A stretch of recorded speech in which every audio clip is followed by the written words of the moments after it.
Panvel कामोठ्यातील Kumar food products कंपनीवर मनसेच्या कार्यकर्त्यांनी धाड टाकली आहे। अत्यंत अस्वच्छता, दुर्गंधी असलेल्या ठिकाणी रेड चिली सॉस आणि सोया सॉस बनवणाऱ्या खाद्य कंपनीचं वास्तव समोर आणलं आहे।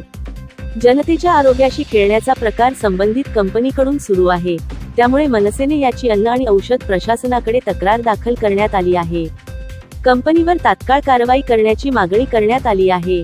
दरम्यान आज पनवेलमध्ये समोर आलेल्या घटनेने चायनीज आणि रस्त्यावर बनणारे पदार्थ खाणाऱ्यांना धक्काच बसला आहे। एका घाणेरड्या जागेत रेड चिली सॉस आणि सोया सॉस बनवलं जात होतं। याची माहिती मिळताच आज मनसेच्या कार्यकर्त्यांनी हे सॉस बनवणाऱ्या कुमार फूड प्रोडक्ट्स कंपनीवर धाड टाकली। कशा पद्धतीने या कंपनीत घाणेरड्या ठिकाणी सॉस बनले जात आहे हे मनसेने जनतेसमोर आणलं आहे। जनतेच्या आरोग्याशी खेळण्याचा हा प्रकार आहे, त्यामुळे याची तक्रार अन्न आणि औषध प्रशासनाकडे करण्यात आली आहे। त्यामुळे उत्पादन शुल्क काय कारवाई करणार याकडे लक्ष लागलं आहे।